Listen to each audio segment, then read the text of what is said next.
மாவு அரைச்சி வைக்கும்போது திங்க் பண்ணிட்டே தான் க்ளோஸ் பண்ணி பொங்குமா பொங்காதான்னு சொல்லிட்டு மார்னிங் பார்த்தா பொங்கல் போன மாதிரி எல்லா மாவும் வலிஞ்சு போய் இருந்துச்சு.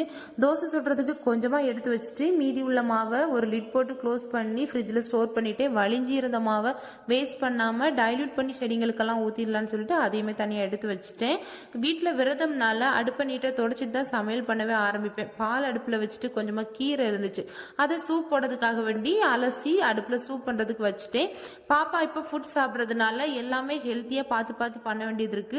மில்லட்ஸ் இட்லி இல்லாட்டா மில்லட்ஸ் தோசை. முன்னாடியெல்லாம் பாலாடியே தனியாக கலெக்ட் பண்ணியே வைக்க மாட்டேன். இப்போ பாப்பாவுக்கு கீ ப்ரிப்பேர் பண்ணுறதுக்காக வேண்டி தனியாக கலெக்ட் பண்ணி வச்சிருவேன்.